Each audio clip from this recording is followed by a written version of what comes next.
Welcome back to the Sports Source. This segment brought to you by Games and Things. If you're going to have a home, you need to make it the most entertaining home you can live in. The place to do that, Games and Things. They've got card tables, dartboards, stand-up classic arcade games, big table games like billiards, ping pong, air hockey, foosball. I could go on and on and on. You'd be better off just going and seeing for yourself. Visit their incredible showroom, and I'm telling you, you're going to want to just kind of camp out. They'll have to run you out when they close down. OurGameRoom.com. You can find it online, but get out and see them at the corner of Kingston Pike and Lovell Road where they're located. It is a great place. Scott and Lisa Mellon do a great job out there. Games and Things, because life should be fun. All right. We are back with Chuck, Josh, and Vince, and this week, you see Kirby Smart there with the thumbs up. No wonder. He got a new gig from Georgia, 10 years, $112.5 million. That .5 is big. Needed that extra .5. That's $11.25 million per year for those of you bad at math like me. He also has an additional $1.3 million in possible bonuses he can make each year. If he is fired without cause before 2026, he receives 100% of the remaining salary. If he's fired without cause after 2026, well, that's when Georgia's fine. They only have to pay him 85% of the remaining salary. Either way, it is a huge deal. And I will give Georgia credit for, hey, we've got a guy that just won our first national championship since 1980. He's an alum. Let's reward him. Let's stop all this talk if it ever comes up down the road. Let's just take care of him. He's not going anywhere. I get it. And if I were Tennessee, I would be looking to, it'd be great to have Kirby Smart here. If I were a Tennessee fan, a guy that's done what he's done, this is nothing about Kirby Smart. But as far as I'm concerned, if the name isn't Nick Saban, I'm not giving anyone those kind of years or those kind of dollars in this environment. I mean, Philip Fulmer, you thought after 98 he's going to keep this rolling forever. He never sniffed another national title after 2001, and then he was run out of town. Then you got Jimbo Fisher at Florida State. Has it rolling. In 2014, national champion. Then he has to beat the posse out of town in 2017. Things turn on a dime. These coaches, you're giving them this kind of money and it's guaranteed forever.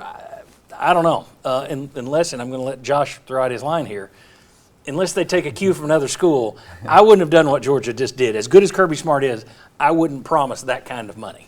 Yeah, there might be some secret Excel spreadsheet that's tucked away that they just have on the ready in case they do want to make a move in the future and they try to fire for cause. Well, we actually found all of these. Hang on a second. I've got to call Dondi Plowman. I need to talk about how she got rid of her coach. Yeah, I mean, maybe that's if you the new blueprint. Yeah, maybe if you can get rid of him for cause. But to me, that's an awfully dangerous amount of money and a long-time deal to give to a guy at a time, too, where we don't know about transfer portals. NIL is just coming in. We don't know what this realignment's going to do.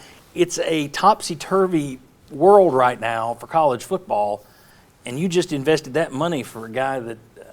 I mean, what was his contract going to be on December 8th after they lost the SEC championship game? It wasn't going to be anywhere close to this, right? So they win the national championship, and all of a sudden, he hits the jackpot. I mean, how many 10-year contracts work out long-term anyway?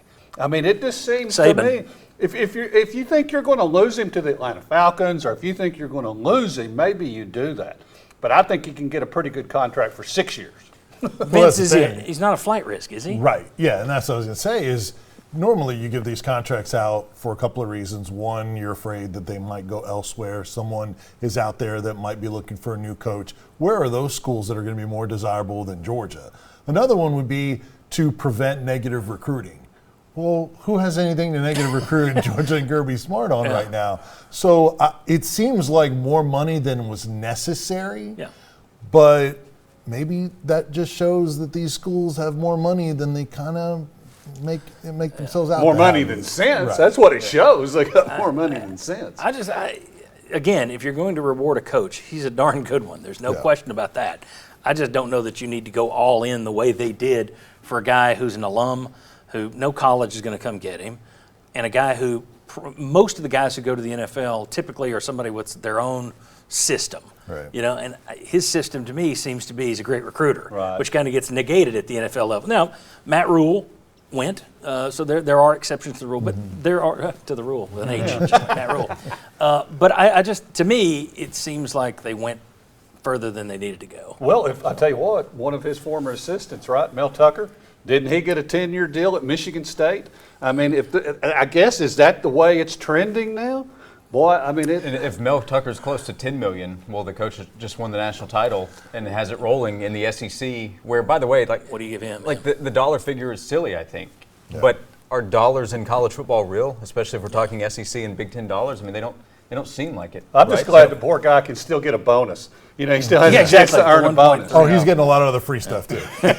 We got to catch a break. When we come back, if you could guarantee Tennessee has a great season this year by naming one player first team All-SEC, who's the one player, and this kind of ties into the position they play, who's the one player you would make first team All-SEC to help Tennessee? We're all going to pick somebody next. Come on back on the Sports Source.